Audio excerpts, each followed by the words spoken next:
जी, अस्सलाम वालेकुम। वालेकुम अस्सलाम। मेरी याद कैसे आ गई आज? असल में एक जर्नलिस्ट की बड़ी ज़बरदस्त सीरीज़ स्टार्ट हुई थी, तो आपके बगैर तो देखें ना ये सीरीज़ नामुकम्मल रहती। हुँ, तो इसलिए हमने सोचा आपसे टाइम लिया जाए। यानी आपका चैनल चल रहा है। जी, जी, तो आप बिल्कुल। ये चाहते हैं कि अगर चलता रहे तो आप मुझे मिस ही कर देते फिर? नहीं, नहीं, और ऐसी ज़्यादा अच्छा चलता। ऐसी कोई बात नहीं है, और वैसे भी आज आपका लाइव शो था, उसके बाद हमने आपको आज ज़हमत दी है, तो सोचा कुछ ज़रा चिट-चैट हो जाए आपसे। चलिए फिर स्टार्ट करते हैं चिट-चैट। बिनी सलीम हैं कौन असल में आपके नज़र में? आपने अभी खुद ही तो बताया, आपने मुझे डिस्क्राइब किया कि बीनर सलीम एक जर्नलिस्ट है। लेकिन मैं अगर अपने आप को डिस्क्राइब करूँ तो एक कॉमन शख्स हूँ मैं, एक कॉमन खातून हूँ, लेकिन एक अनकॉमन सा काम कर रहे हैं, एक एक्स्ट्रॉर्डिनरी काम कर रहे हैं। बिकॉज़ हमारा जो प्रोफ़ेशन है, जो कि पॉलिटिकल कमेंटेटिंग का है, हमारा प्रोफ़ेशन है कि हमें न्यूज़ के ऊपर जो है वो अपने टिप-टोज़ करने होते हैं, उसके ऊपर कमेंट्री करनी होती है। तो ये बड़ा मुश्किल प्रोफ़ेशन है। तो इसलिए एक आम सी लड़की जो कि कुछ ख़ास काम कर रही है। आपके करीबी दोस्तों ने हमें बताया कि आप अगर जर्नलिस्ट ना होती, तो आप एक मॉडल होती। ये बात दुरुस्त है? नहीं, ये जिसने भी अफ़वाह फैलाई है, ये बहुत गलत अफ़वाह है। मैं उसके ऊपर एहतजाज करती हूँ। लेकिन ये है कि सजना, संवरना, अच्छे कपड़े पहनना, ये कहीं न कहीं हमारे प्रोफ़ेशन का ही एक हिस्सा है। शायद बहुत कम लोग जानते हैं, सिर्फ़ वो लोग जानते होंगे जो कि इस प्रोफ़ेशन से रिलेटेड हैं कि जो एंकर्स होते हैं, उनको उनकी वार्डरोब जो है वो ऑफ़िस वाले प्रोवाइड करते हैं। ऑफ़िस प्रोवाइड करने का मतलब ये है कि उनकी स्पॉन्सर्ड वार्डरोब होती है। और ये सिर्फ मेरे लिए नहीं है, ये हर एंकर के लिए है। आप जिस भी इदारे में काम करते हैं। और खुशकिस्मती से मुझे कुछ बहुत अच्छे इदारों में काम करने का मौका मिला है। जैसे कि एक्सप्रेस न्यूज़ था, जैसे कि जियो न्यूज़ था। तो उनकी वार्डरोब सेक्शन बहुत ज़्यादा स्ट्रीमलाइन थी। फिर कुछ ऐसे इदारों में भी काम किया जो कि वार्डरोब आपको उस तरह से तो नहीं देते थे, लेकिन आपको कॉम्पेंसेट कर देते थे स्पॉन्सरशिप की मद में, या आपको एक एक्स्ट्रा बजट देते हैं अपनी वार्डरोब के लिए। तो फिर जब आपको वार्डरोब देते हैं और क्योंकि वो स्पॉन्सर्ड होती है, तो हर स्पॉन्सर ये चाहता है कि उनकी जो तस्वीर हैं वो अच्छे तरीके से पोर्ट्रे की जाए। So this is a part of it. This is a part of our profession, this is a part of our grooming. यानी कि अगर आप किसी मर्द हजरात के साथ भी शो करते हैं, वैसे तो खैर मर्दों की लुक्स के ऊपर बहुत कम फोकस किया जाता है, लेकिन उनको भी जो वार्डरोब है वो इदारे प्रोवाइड करते हैं। अब उनमें मॉडलिंग की कैपेसिटी थोड़ी कम है, तो मैं ये कह सकती हूँ कि ज़रा मर्द हजरात थोड़ा सा अपने आप को इम्प्रूव करें, बस दैट्स इट।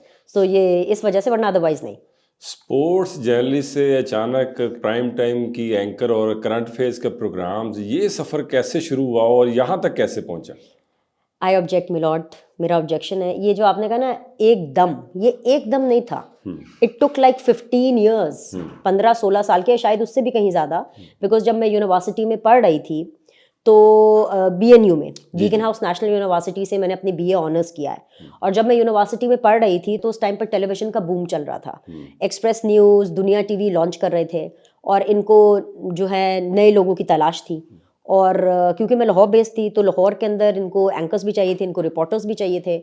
सो तब मैं बीए ऑनर्स जर्नलिज्म में ही कर रही थी, मेरा डिपार्टमेंट ही जर्नलिज्म था। तो एक्सप्रेस न्यूज़ हो, वहाँ से फ़हद हुसैन साहब हैं, वो हमारी यूनिवर्सिटी आए, उन्होंने एक डेमो दिया कि जी उनको किस तरह से लोग एक टेलीविज़न चैनल लाना चाह रहे हैं। उस टाइम पर सिर्फ जियो और एआरवाई हुआ करता था और उनके हेड ऑफिसेज़ भी लाहौर में नहीं थे, वो दुबई में और या कराची में थे। सो वहाँ से सिलसिला शुरू हुआ इंटर्नशिप्स का।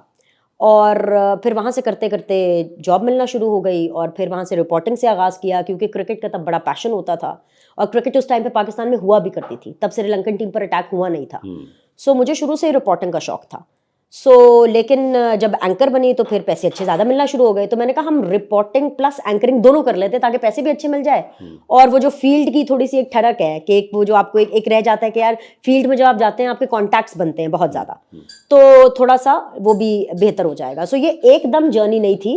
It took me 15-16 years to do that. मैंने पहले रिपोर्टिंग की, स्पोर्ट्स रिपोर्टिंग की, उसके बाद फिर मैंने मेन न्यूज़ की एंकरिंग की, फिर मेन न्यूज़ एंकरिंग करने के बाद मैंने मेन न्यूज़ की रिपोर्टिंग की, फिर उसके बाद मैंने नेशनल असेंबली की रिपोर्टिंग की, तब मैं कैपिटल टीवी के साथ वाबस्ता थी। फिर मुझे जाकर के प्रोग्राम एंकरिंग का मौका मिला। सो इट वाज़ नॉट एकदम, सो आई ऑब्जेक्ट। बिनिश, पहली सैलरी कितनी थी और उससे अगर कोई तोहफ़ा ख़रीदना होता और अगर आपने ख़रीदा होगा ऑब्वियसली किसी ना किसी के लिए, तो वो किसके लिए ख़रीदा था और वो क्या था? ये बड़ा अच्छा सवाल है, लेकिन पहले चाय ले लो। जी, जी, प्लीज़ लें। ये जो आपके गरमा-गरम सवाल है ना, उसके साथ ये गरम-गरम चाय।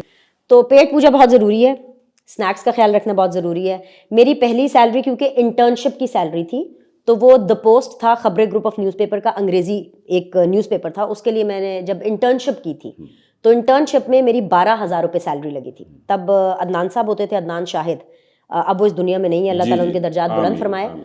तो उन्होंने मुझे फर्स्ट इंटर्नशिप दी थी द पोस्ट में, क्योंकि इंग्लिश मीडियम स्कूलिंग से आई थी, ओए लेवल्स करके, और फिर उसके बाद बीएनयू भी ज़रा काफ़ी इंग्लिश मीडियम था।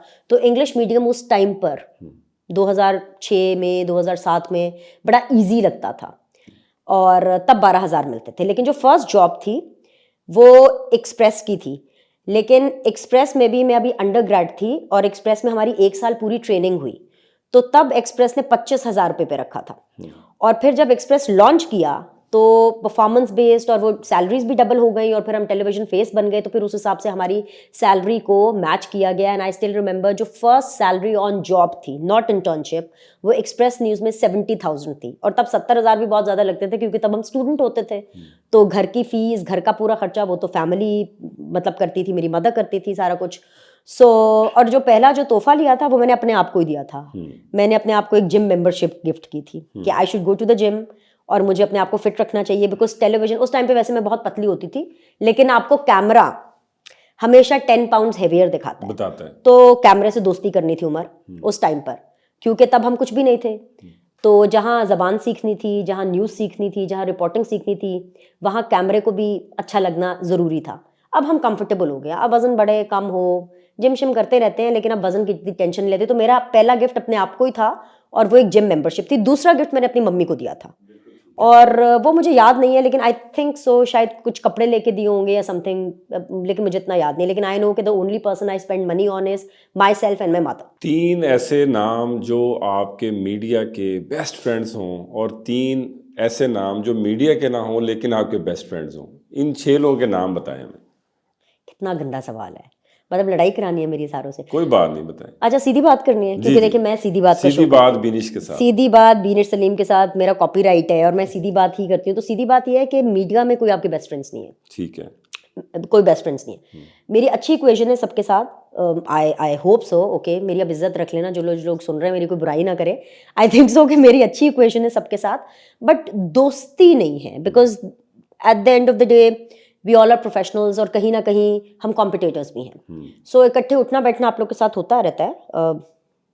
हमारे बहुत से ऐसे दोस्त हैं जो आपके भी दोस्त हैं, और कुछ ऐसे हैं जो आपके नहीं होंगे, लेकिन दोस्ती मैं नहीं कह सकती, बेस्ट ऑफ फ्रेंड्स नहीं कह सकते, लेकिन हाँ मेरे बहुत अच्छे जो है बातचीत जो है मेरी बड़े अच्छे लोगों के साथ है। इफ्तिखार साहब है, हालांकि ही सुपर सुपर सीनियर, लेकिन मैं हमेशा उन पर रिलाई करती हूँ। बल्कि मजे की बात मैं बताती हूँ कि इफ्तिखार अहमद साहब ने तो मेरे निकाह नामे पर साइन भी किए हुए, और ऑफ कोर्स नुसरत मामू बेसिकली वो मेरे मामू हैं, लेकिन हम पहले उनसे बड़ा डरते थे रिस्पेक्ट के पॉइंट ऑफ व्यू से। तो दोस्ती तो नहीं कह सकते, लेकिन उनके भी मेरे निकाह नामे पर साइन है, तो मेरे इतने अच्छे उनके साथ ताल्लुकात हैं। इम्तियाज़ आलम साहब के साथ बड़े अच्छे ताल्लुकात हैं। मुबशर लुकमान के साथ हालांकि पॉइंट ऑफ व्यू बहुत अलग है, लेकिन बड़ा अच्छा हम बॉन्ड शेयर करते हैं। इसके अलावा आसमा शराजी के साथ बहुत अच्छा, मतलब she is also my super senior, और मुझे उनका खैर काम भी बहुत पसंद है। बट आसमा शराजी साहिबा के साथ भी अच्छी बातचीत हर एक के साथ है। ऑफकोर्स अगर आप एक मोर देन अ डेकेड एक प्रोफेशन में दे रहे हैं, सो आपकी क्रेडिबिलिटी ये भी होती है कि आप इस प्रोफेशन में जब स्टिक अराउंड करते हैं तो you come along with people जो आपके साथ जाते हैं। और फिर जाहिर सी बात है, इमरान शफकत साहब हैं, गौहर भट्ट साहब हैं, अब सब सीनियर हैं मेरे से, लेकिन उन सबके साथ इसी तरह दोस्ती का ताल्लुक है। लेकिन बेस्ट ऑफ फ्रेंड्स आप नहीं कह सकते, बट यस वेरी गुड, एहतराम का, इज्जत का एक अच्छा ताल्लुक है। और मीडिया के बाहर तो उनके बारे में जान के आप क्या करेंगे? नहीं बताइए। वो तो अननोन है ना, उनके बारे में जान के क्या करेंगे? वो नॉर्मल मेरे जो आज भी, जैसे आप कहते हैं ना बेस्ट ऑफ फ्रेंड्स, वो मेरे स्कूल के और मेरी बीएनयू के, मेरे स्कूल के और मेरे यूनिवर्सिटी के फ्रेंड्स हैं। मतलब ये वो फ्रेंड्स हैं जिनके साथ आप अपने घर की बात कर सकते हो। और अब खैर because recently I just got married, so I would say कि अभी तक माशाल्लाह अल्हम्दुलिल्लाह मेरा तो हस्बैंड मेरा बहुत अच्छा दोस्त है। उसका नाम मैं बता देती हूँ, उसका नाम बिलाल खावर है, और मेरी उसके साथ बहुत अच्छी दोस्ती है। एंड आई थिंक सो कि we are more of a friends as compare to husband and wife.